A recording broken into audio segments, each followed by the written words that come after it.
تیتر اول امشب: خروج ناو آمریکای نیمیتس از خلیج فارس بعد از چند ماه. اسرائیل اما گفته اگر لازم باشد بدون چراغ سبز واشنگتن هم تأسیسات هسته‌ای ایران را بمباران می‌کند. مجلس ایران طرح شفافیت آرای نمایندگان را رد کرد. کمک به آزادی عمل نمایندگان در رأی‌دهی یا کمک به پنهانکاری.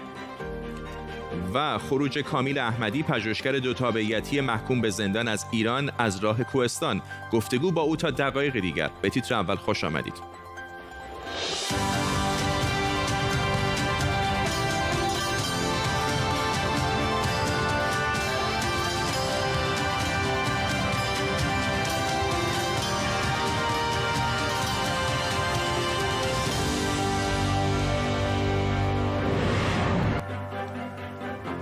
سلام به شما. همزمان با خروج ناو هواپیمابر آمریکایی نیمیتس از خلیج فارس، زاخی هانگبی، وزیر امور شهرک‌سازی اسرائیل، گفته آمریکا هرگز به ایران حمله نمی‌کنه و برای اسرائیل چاره‌ای جز این که در آینده به تنهایی به ایران حمله کنه باقی نمونده. صحبت‌های او واکنشی بوده به خبر نصب سانتریفیوژهای جدید در سایت‌های نتنز و فوردو.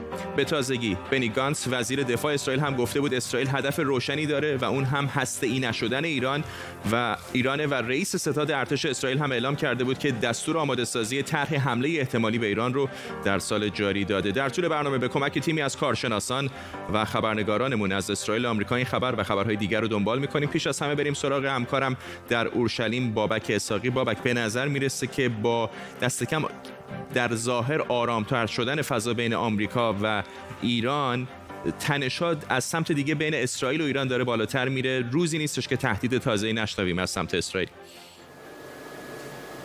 بله، همانطوری که گفتی فردا، در چند روز گذشته ما تقریبا هر روزه از هشدارها و تهدیدات مستقیم نظامی مقامات اسرائیل علیه ایران گزارش میدیم. اسرائیل در هفته‌های گذشته بر شدت این تهدیدها افزوده.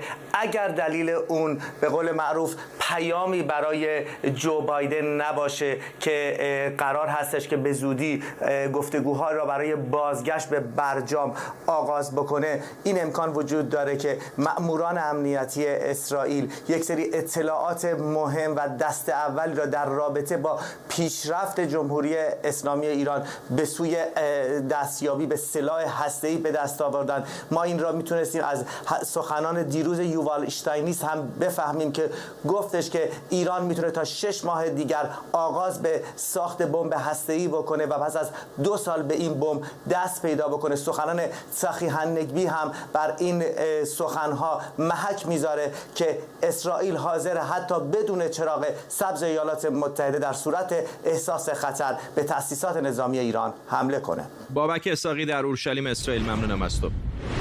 خبر فوری داریم. تا لحظات دیگر خبرنگارمون از واشنگتن خواهد گفت ناو آمریکایی هواپیمابر نیمیتس بعد از 9 ماه همونطور که بهتون گفتم مأموریتش رو در آبهای خلیج فارس تمام کرده. از این آبها خارج شده و قراره به منطقه فرماندهی ارتش آمریکا در اقیانوس آرام و هند منتقل بشه. جان کربی، سخنگوی پنتاگون، این خبر رو داده و گفته که دولت بایدن از نظر امنیتی نیازی به حفظ این ناو در خلیج فارس نمیبینه. همکارم آرش علایی از واشنگتن دی سی به ما اضافه شده. آرش، به نظر میاد که این ادبیات مصالحه جویانه دولت آقای بایدن در قبال جمهوری اسلامی داره بیشتر و بیشتر میشه. میدونم خبر تازه‌ای داری، بهمون بگو. 12 دقیقه پیش نشریه اکسیوس گزارش داد که آقای انتونی بلینکن، وزیر امور خارجه آمریکا، دستور داده به نماینده ویژه وزارت خارجه در امور ایران، یعنی آقای رابرت مالی، که یک گروه از متخصصین و کارشناسان در زمینه مسئله ایران رو گرد هم جمع بکنه تا با جمهوری اسلامی وارد مذاکره بشه. بازم عرض میکنم این خبر 12 دقیقه پیش شبکه اکسیوس داده. اکسیوس میگه که منابعی در وزارت خارجه بهش گفتن که آقای بلینکن گفته باید در این تیم مذاکره کننده حتما افرادی که مواضع سخت گیرانه علیه جمهوری اسلامی هم دارن گنجونده بشن. و اکسیوس میگه این نشان دهنده این است که آقای بایدن میخواد نظر تمام گروه‌های سیاسی در آمریکا رو در این مورد تامین بکنه. غیر از اون خبر دیگری همونجوری که شما گفتی، بازگشت ناو نیمیتس از پس از تقریبا 10 ماه از خلیج فارس. نشریه دهیل گزارش مفصلی راجبش نوشته بود و گفته بود که 10 ماه هست که این ناو هواپیمابر الان در منطقه هست. جان کربی گفته که خیلی خدماش خسته شدن و خود ناو هم دچار استهلاک شده، اما دهیل اشاره کرده بود که قرار بود این ناو هواپیمابر در ماه دسامبر برگرده به ایالات متحده آمریکا و اون موقع جمهوری اسلامی رئیس جمهوری وقت آمریکا رو تهدید به انتقام کرده بود. بنابراین پنتاگون در اون زمان به ناو نیمیس در میانه راه دستور داده که برگرده و دوباره به خلیج فارس بیاد و الان هم که دولت بایدن احساس میکنه که دیگه نیازی نداره به بودن نیمیتس در منطقه خلیج فارس. ممنونم از آرش شلعی خبرنگار ما در واشنگتن دی سی. همطور که آرش اشاره کرد کمی پیشتر خبر آمد که وزیر امور خارجه آمریکا آنتونی بلینکن از فرستاده جدید آمریکا در امور ایران آقای راب مالی خواسته تا تیم مذاکره کننده متشکل از دیپلمات‌های مختلف برای بررسی مسیر پیشرو در مقابل ایران تشکیل بده. موضوع را از جنبه‌های دیگری هم بررسی کنیم. حسین آریان کارشناس مسائل نظامی از نیوکاسل به ما پیوسته. آقای آریان، این خبر فوری هست، ایالات متحده هم ناوش رو از منطقه خارج کرده، هم الان وزیر خارجه‌اش خواستار تشکیل کارگروهی در واقع شده برای بررسی مسیر روبرو با جمهوری اسلامی. آیا به نظرتون میاد این فضایی که طی چند ماه گذشته داشتیم که بی 52 در خلیج فارس نزدیک آبهای ایران پرواز می‌کردن، اسرائیل دائم تهدید نظامی می‌کرد ایران رو به پایان هست، یا فقط این از سمت ایالات متحده است و اسرائیل همچنان نگران؟ خب این مسئله اصلی بین در واقع دو موضوع تقابل و تعامله. دولت بایدن بیشک به دنبال این هست که به نحوی با ایران وارد مذاکره بشه، برخلاف دولت ترامپ که با اون مطالبات 12 گانه راه هر گونه دیپلماسی را بسته بود. در اینجا دولت نتانیاهو البته با توجه به انتخابات ماه مارس که در پیشه موضوع تقابل رو در نظر گرفته که میخواد به ایران حمله بکنه و صحبتش هم همش بر این مبناست. این که میتونه حمله بکنه، این کار شدنی است از طرف اسرائیل، ولی ترجیح میده که با همکاری آمریکا باشه. حمله رو میتونه انجام بده، خیلی مختصر میگم، به اندازه 1 سال یا 2 سال یا 3 سال میتونه فعالیت‌های هسته‌ای ایران را به عقب بندازه، ولی نمیتونه محوش بکنه و بنابراین یه اصرار باطلی است از طرف اسرائیل که میخواد به ایران حمله بکنه. اما چرا ناو برگردوندن؟ و این ناو که برگردوندن 3-4 تا که خلاصه میگم، یکی نیازمندی‌های عملیاتی که این ناو رو برمیگردن، یکی فرسودگی پرسنل که 9 ماه در مأموریت بودن، 6000 نفر، و آمریکا هم به اندازه کافی پایگاه در منطقه داره، 7 پایگاه به اضافه پایگاه لیمونیر و اینجلیک و به اضافه 13000 نفر شاخه هوایی سنتکام در قطر. بنابراین به اندازه کافی پرسنل داره و هیچ گونه تغییر اساسی با خروج ناو نیمیتس ظاهر نخواهد شد برای آمریکا در منطقه. ممنونم از شما حسین آریان کارشناس مسائل نظامی از نیوکاسل با ما.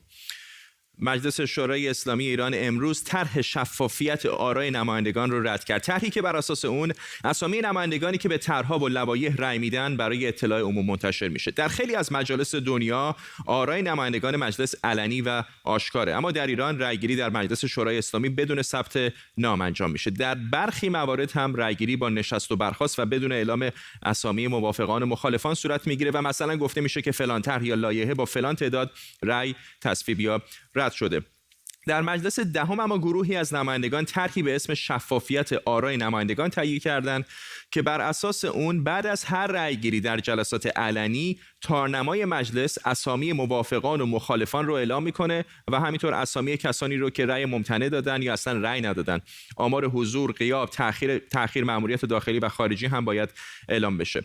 موافقان معتقدن این طرح مطابق با اصل 69 قانون اساسی که میگه مردم باید از آرای نمایندگان باخبر باشن و شفافیت حق شهروندی و زمینه برای اعتمادسازی بیشتر برای مردم میشه. مخالفان اما معتقدن که این طرح باعث زیر فشار قرار گرفتن نماینده ها از طرف مراجع قدرت مثل وزرا و استاندارها میشه و میگن این طرح عوام فریبانه است، برای اینکه اتفاقا گروه‌های فشارن که خواستار تصویب اون هستن. علی اکبر موسوی خوئینی نماینده مجلس ششم در ایران از مریلند در آمریکا با ما. آقای خوئینی، میدونم که در همه جای دنیا هم این بحث وجود داره که آیا نمایندگان رأیشون روشن باشه بهتره یا روشن نباشه و مخفی باشه بهتره. شما در کدام کارزار هستید؟ کدوم به نظرتون میتونه کمک بکنه؟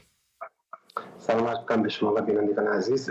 فکر می‌کنم خیلی روشن باشه که ما در کمپی باشیم که حامی شفاف شدن آرا هستش. واقعیتش اینه که یکی دو دهه بیشتر نیست که یه چنین فعالیتی، یه چنین کاری که علنی باشه و این نوع مکانیزم شفاف بودن آرا در پارلمان‌های دنیا، به خصوص پارلمان‌هایی که توی منطقه ما میخوره و کشورهای در رده‌های دوم در واقع باب شده. و اگر واقعا در مجلس ششم هم همچین امکانی در واقع اصلا بحثی بود تو من می‌شنیدم، جزء کسایی بودن که قطعاً براش می‌جنگیدن و پیگیری می‌کردن. اما دلیلی که می‌خوام عرض بکنم اینه که شما خودم اونجا بودم و دیدم کاهش فساد سیستماتیکی که بین وزرا و نمایندگان اتفاق میفته، همش به اصطلاح ما زیرمیزی گفته میشه عامیانه، اتفاقی که روزمره داره رخ میده. این فشار که گفته شده از طرف مخالفین واقعا به نظر بهانه است. بحث ذینفعانی هستن که از اینجا متضرر میشن و اون کارهایی که میکنن به خاطر اینکه 2 دوره 3 دوره 5 دوره دوباره این نمایندگیشون رو تمدید بکنن و به مردم بگن که بله ما نمیدونم چه کار کردیم چه کار نکردیم، کارخونه زدیم و زد و بندایی که با وزرا اتفاق میفته، اینو خیلی کاهش میده. دوم نکته‌ای که فکر می‌کنم اشاره نشد در گزارش شما، اینکه علاوه بر حضور صدا و سیما اینجا اجازه میداد توی این قانون که رسانه‌های مستقل دیگه هم در کمیسیون‌ها و در مراکز در موقع تصویب و بحث و بررسی به اصطلاح طرح و لوایح حضور داشته باشن. این اتفاق بزرگی بود که و این جلساتی که تحت عنوان هیرینگ در دنیا معروف هست در ایران میتونست باب بشه. بنابراین نکته به اصطلاح اصلیش اینجا کاهش فساده و من فکر می‌کنم کسایی که مخالف بودن یه جورایی دست اونها رو لو می‌کرد و کار اونها رو سخت می‌کرد. دوباره بخوام این سیستمی انتخاب بشه. مجلس انقلابی، مجلس نمیدونم از نظر ما مجلس فرمایشی که در واقع شعار اصلیش مبارزه با فساد بود و این یکی از طرح‌های مهمش بود، اینجا شکست خورد. البته گفته شده آقای قالیباف گفتن که گفته شده بعداً ممکنه دوباره بررسیش بکنن یه بار دیگه بیارن، ولی تو این مرحله که اولویت دارترین موضوعشون بود، آقای خامنه‌ای و سیستم راجبش خیلی حرف می‌زدن، هیچ براشون مهم نبود و از مجلس نخواستن. برعکس دخالتایی که آقای خامنه‌ای خیلی جا نابجا میکنه، تو اینجا که شعار خودشون هست و به ظاهر صحبت میکنن هیچ اشاره‌ای نکردن و من فکر کنم شکست خوردن. بایستی این طرح دوباره بیاد و امیدوارم که مورد بررسی قرار بگیره و به نفع مردم هست، منافع ملی هست. سپاسگزارم از شما. ممنونم. علی اکبر موسوی خوئینی، نماینده مجلس ششم در ایران از مریلند در شرق آمریکا با ما. کامیل احمدی، پژوهشگر ایرانی بریتانیایی، با پای پیاده و از مسیری صعب العبور از ایران خارج شده. آقای احمدی که به قید وثیقه آزاد بوده، در دادگاه انقلاب تهران به اتهام همکاری با دولت متخاصم به 9 سال حبس محکوم شده بود. خود کامیل احمدی، پژوهشگر ایرانی بریتانیایی، الان از بریتانیا با ماست. آقای احمدی، یکم در مورد پروندهتون بگید و چه بر شما گذشت در این مدت؟ من در سال گذشته به شکل خیلی ناگهانی در منزلم دستگیر شدم در تهران.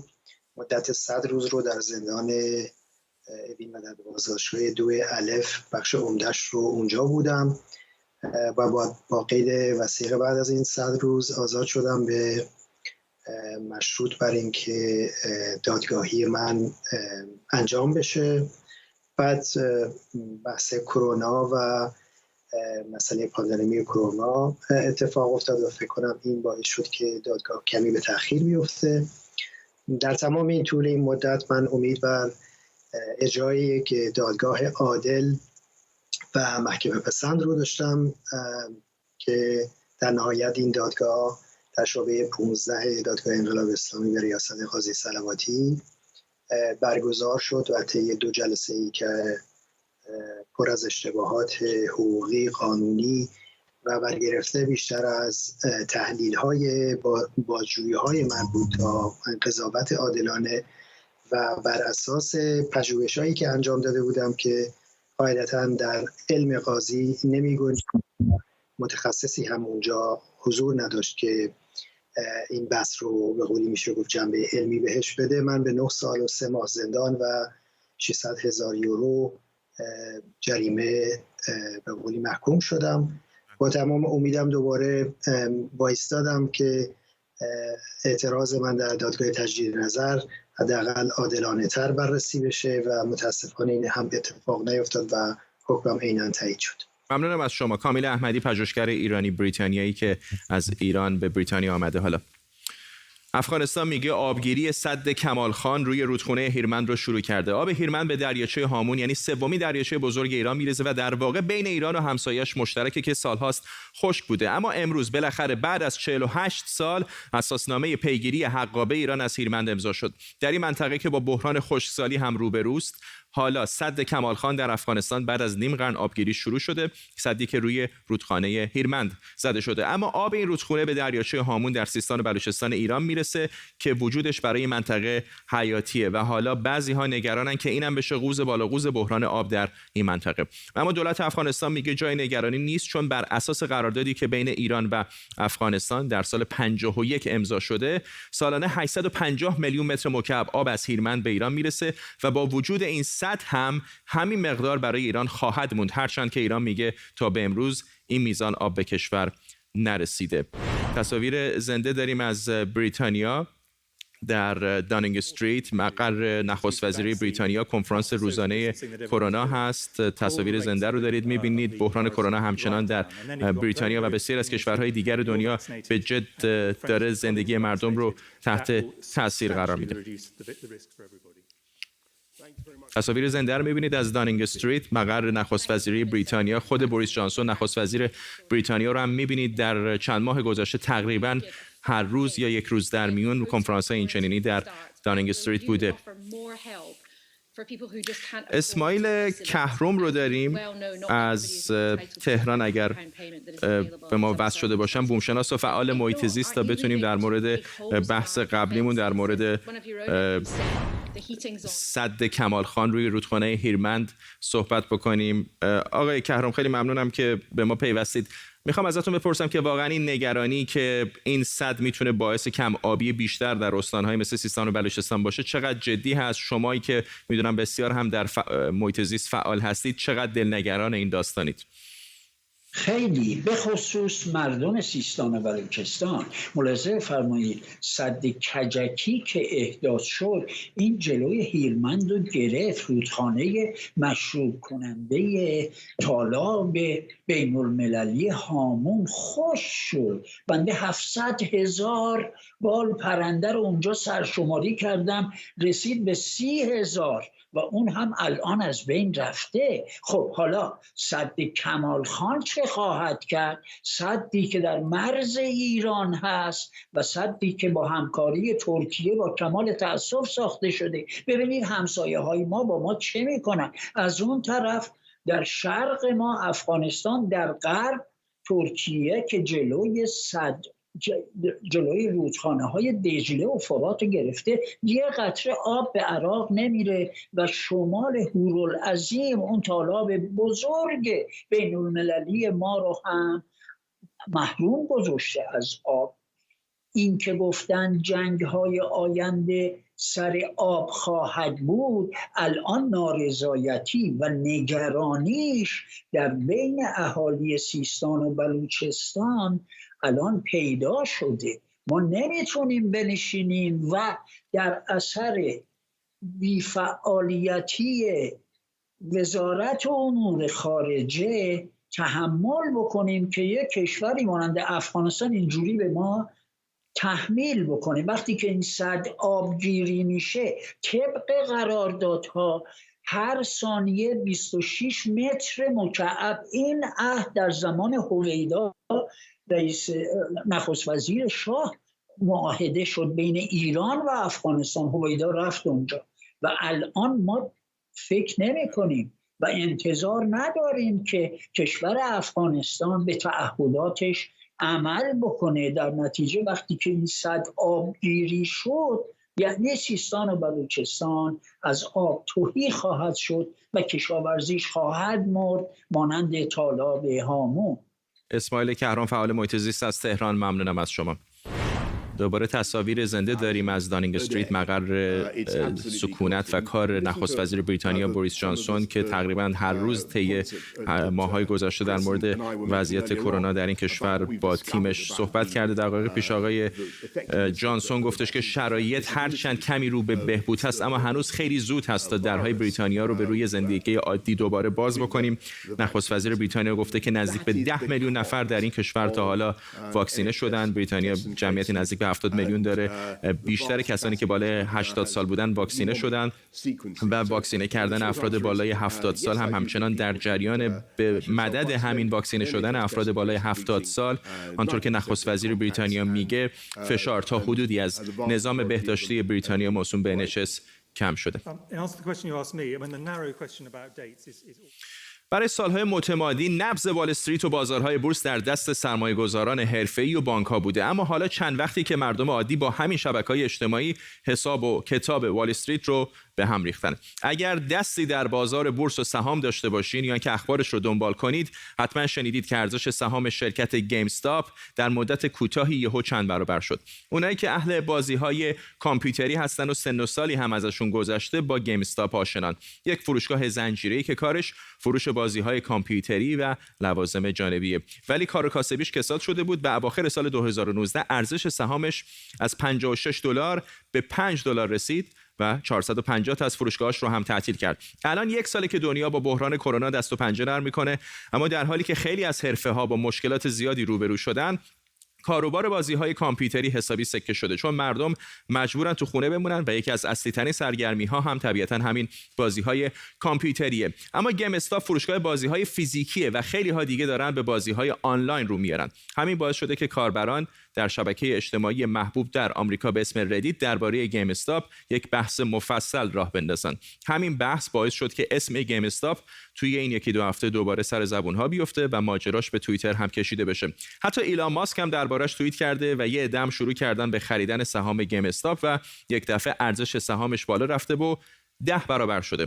این بالا رفتن ارزش سهام گیم استاپ نتیجه همین کلکل توی شبکه‌های اجتماعی و کنجکاوی و هجوم آوردن مردم برای خریدن سهامش بود، نه اینکه اتفاق خاصی در زمینه اقتصادی برای این شرکت افتاده باشه.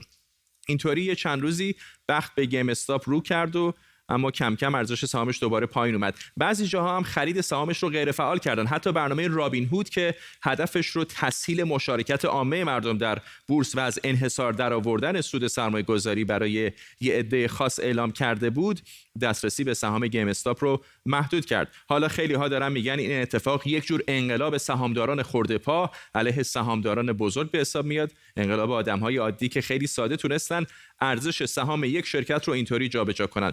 اما بازی تموم نشده و وال استریت داره با دقت و نگرانی بحث‌های رسانه‌های اجتماعی درباره شرکت‌ها رو دنبال میکنه.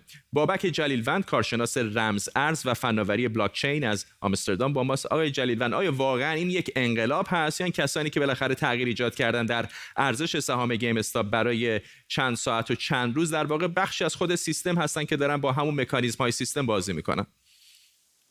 سلام عرض میکنم خدمت شما و بیننده‌های محترمتون.